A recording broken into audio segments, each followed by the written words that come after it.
Welcome to the Tonya Hofmann's fabulous TV show.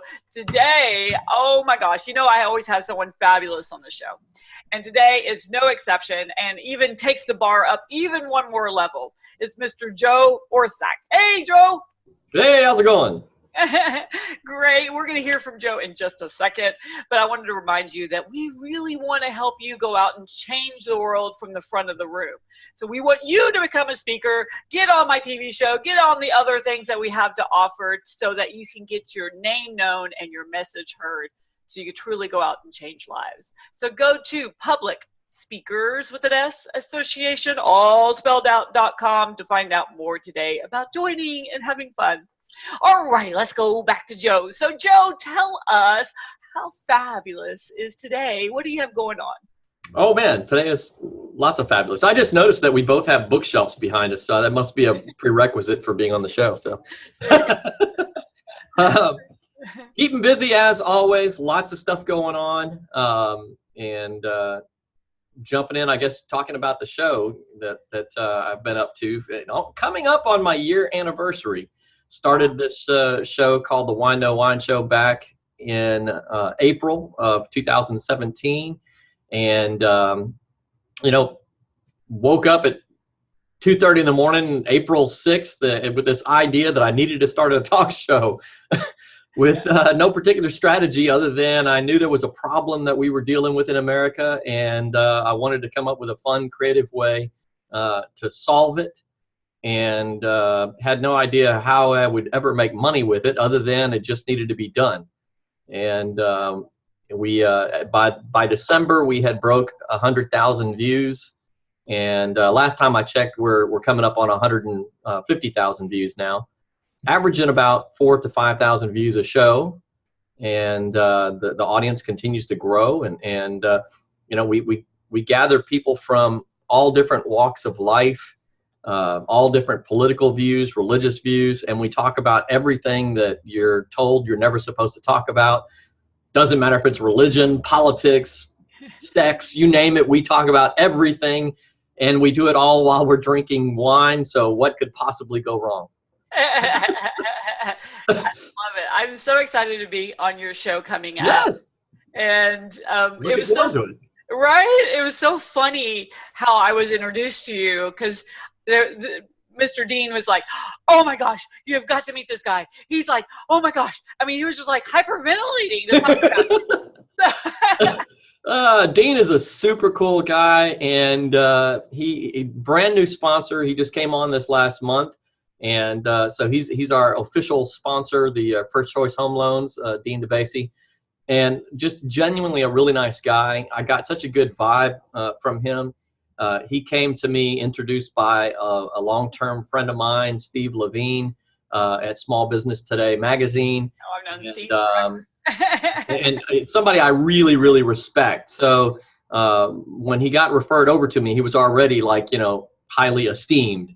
And we just hit it off. He's just a super cool guy and very down to earth. So anytime that kind of continues the chain, and now I got introduced to you. So it's kind of come to this you've come to me and me to you through this chain of events that I always love that sort of thing when it happens. So here we are.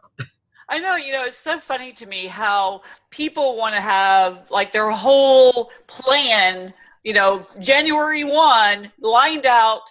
And I'm like, how do you know? Because to me, part of fun and being my own, entrepreneur self is getting to meet someone new that leads to something else, that leads to something else. You're like, how did I get here? Yep. Yeah, very much so. Very much so. For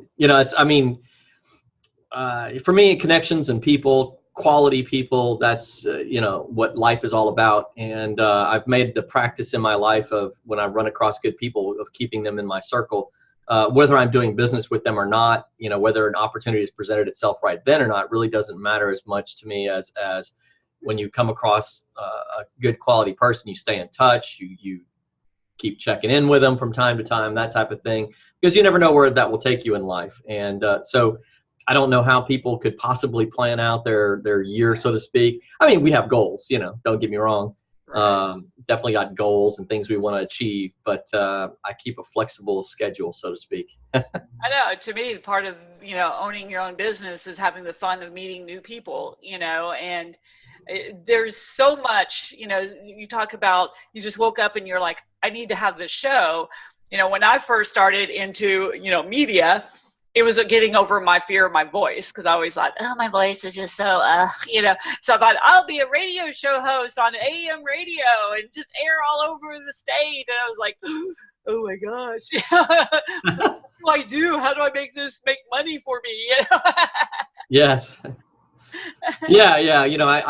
I jokingly called my show the business model the Facebook approach, which was, I had no idea how I was going to make money when I started out with it. I was just gathering eyeballs, and as I've gathered eyeballs now, the show has sponsors, and I'm looking for a title sponsor for the show right now. Somebody that basically gets their name on the wall, behind us day in and day out on the show, and a few other perks that come along with that. But at that point, once I bring on a title sponsor, which I plan on doing the next month or two, the show will it'll have a decent little revenue.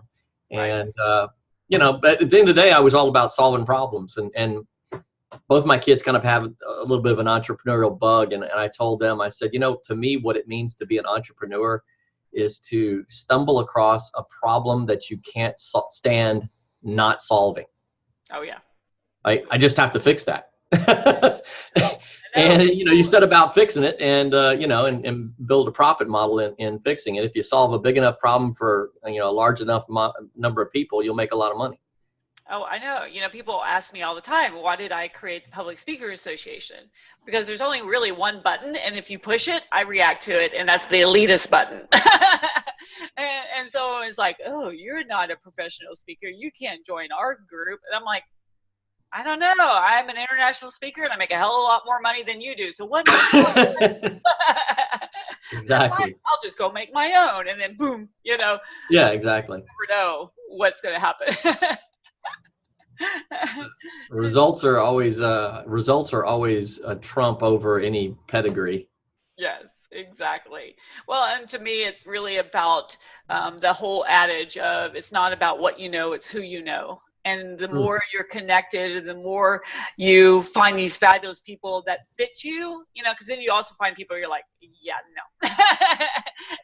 no. You start kind of expanding into arenas that you didn't even think, was even possible. Right. Yeah. Very true. So in your show, because there's been crazy things that have happened on this one, and I pre-record mine, so I can imagine about yours. Has there been things that you're like, wow, did that just happen? Oh yeah, for sure. Being live and alcohol involved. It's, as one guest said one time, which was kind of funny. He goes, I've seen plenty of shows where they have alcohol on the show, but it's always been as a prop. He goes, your alcohol is actually part of the show. And which I had to laugh about that, because it is, we drink wine, and we actually start drinking before the show, which works to mellow out some of the more nervous guests. But we sit around, and the whole show is meant to mimic real life. And if we had went out as a group of friends and met at a wine bar, and we're talking and drinking wine together, and some controversial topic starts up, how do you deal with that? What does that look like in life? And I really believe with all my heart right now that the biggest problem America is facing is that we have lost the ability to civilly disagree with each other. And that's, to me, is a big statement to say. I think it's the biggest problem we're facing. The reason why I say that is, how can we possibly solve any problem with a nation that is as diverse as it is when we can't even sit down together without erupting into, violent outbursts, whether it's verbal or physical, and not even get to the discussion. It's just a bunch of name calling, and, okay, well, you're a Nazi, so I'm going to punch you in the face, and I'm going to go outside and, set fire to your car and riot in the streets. That's where we're at as a nation, and so I'm like, we've got to fix this. So consequently, you said, has there been any moments on the show? I'll tell you that when the guests show up, nobody knows the topic until they show up for the show. That's a very planned kind of thing, and it makes people nervous. Some people don't want to be on with that kind of setting, but I'm like, look, the point of the show isn't to be an expert. It's not to have your, bullet pointed topics and all this kind of stuff. It's just to be normal and to have normal conversation, and to ask questions. And, you don't have to be an expert. If you don't know, then just ask questions and have fun doing it. Well, we had a show where the guests showed up. They didn't know the topic. And the guests on this particular show were invited by somebody else. And so I didn't know them. They didn't know me, and they didn't know the topic. And when we got into the topic was a pretty sensitive subject. And it was called, is there a limit to what someone can identify as that the rest of us must accept? And I gave them an example of a Caucasian male in Florida who has made the news because he identifies as a female, transgender, and he identifies as a Filipino, despite the fact that he's a white dude from Florida. So transracial. So transracial and transgender. And so that I posed the question, is there a limit to what the rest of society has to accept? Is there a line? Can we be trans animal? Can we be trans object? Like I identify as a pencil, is there a limit where the rest of us have to go along, And so I posed this subject. Well, one of the guys that showed up to the show was a cowboy. He was a good old Southern boy, musician. And came in with a cowboy hat, the boots, and, was practically waving the Make America Great flag, And so I posed the subject, and he's got his reaction to it. Well, unbeknownst to me, in the room was another gentleman who was married to a transgender woman. And so I have my Southern boy, cowboy hat, Make America Great guy, and I have a guy married to a transgender woman. And that's where the show started. Right. And by the end of the show, they literally ended up hugging each other, taking pictures together, all this stuff. And during the show, they were back and forth going, man, that's a good point. I can see your side of that, And it really the conversation had evolved to this place where the two of them were genuinely asking questions to each other because they just didn't get the other person's point of view or where they were coming from, and were wanting to understand.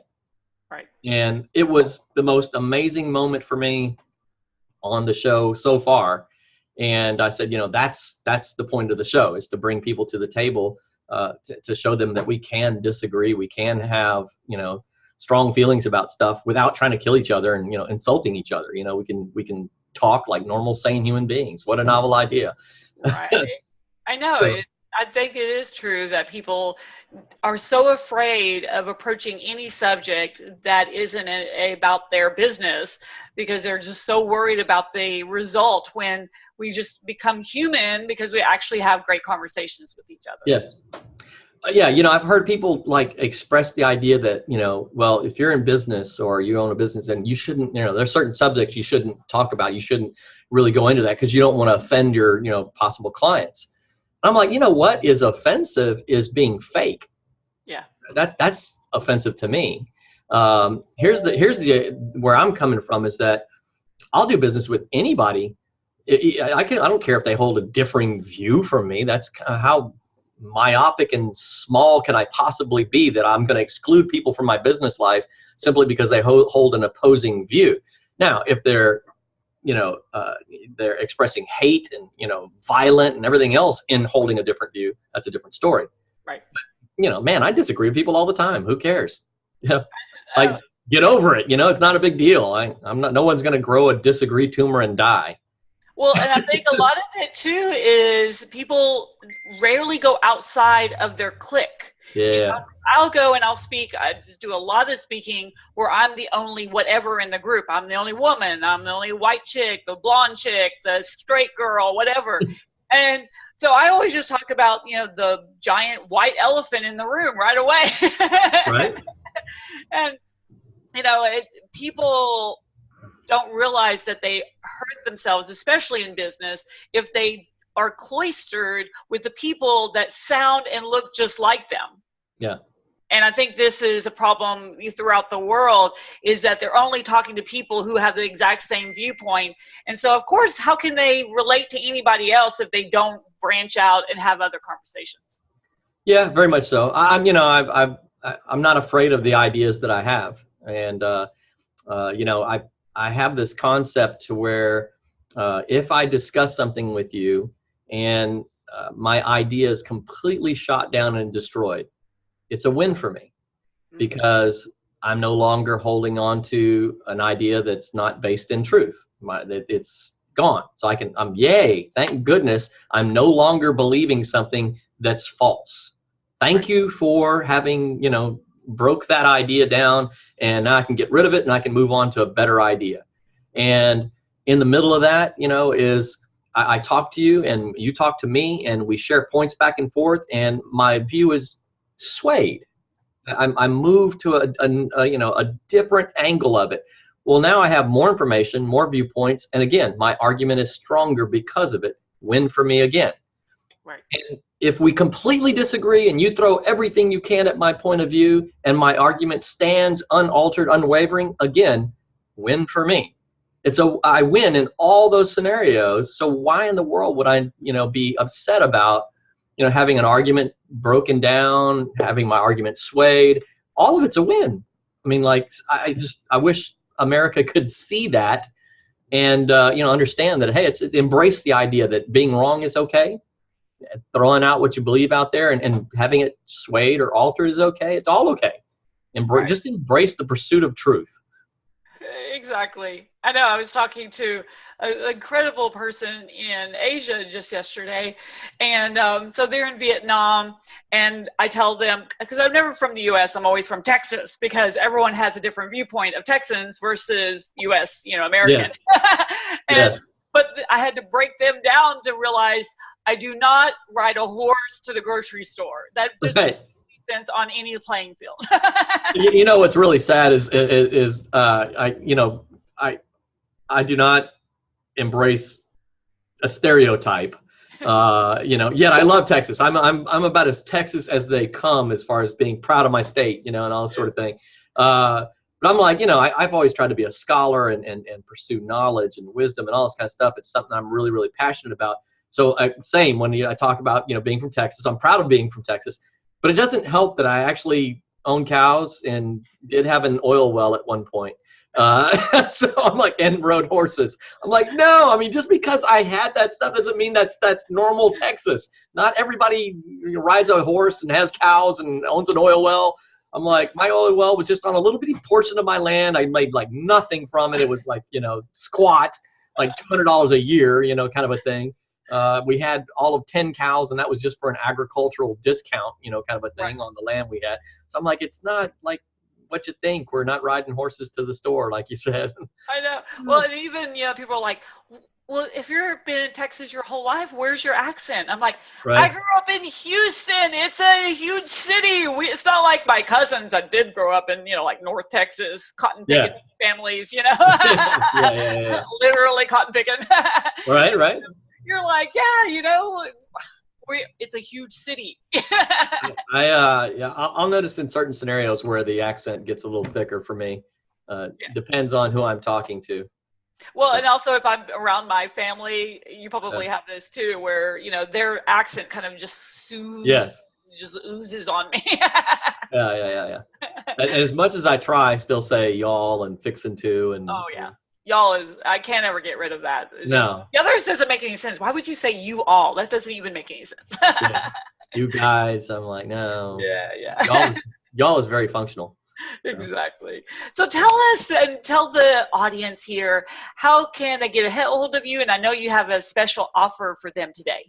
Yeah. So, in my day in and day out life, when I'm not trying to fix America, biggest problems, I make my living with life insurance and helping parents save and plan for college in a very unique way, though, because, I specialized in this area of college and scholarships, grants, that sort of thing, and working with parents. And unfortunately, the typical way that financial advisors tell you to save for college, using like the 529 plan, that sort of thing, is really, really tragic on getting scholarships.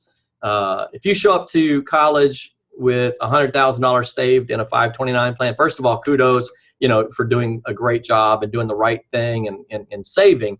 However, the college looks at all that money as theirs.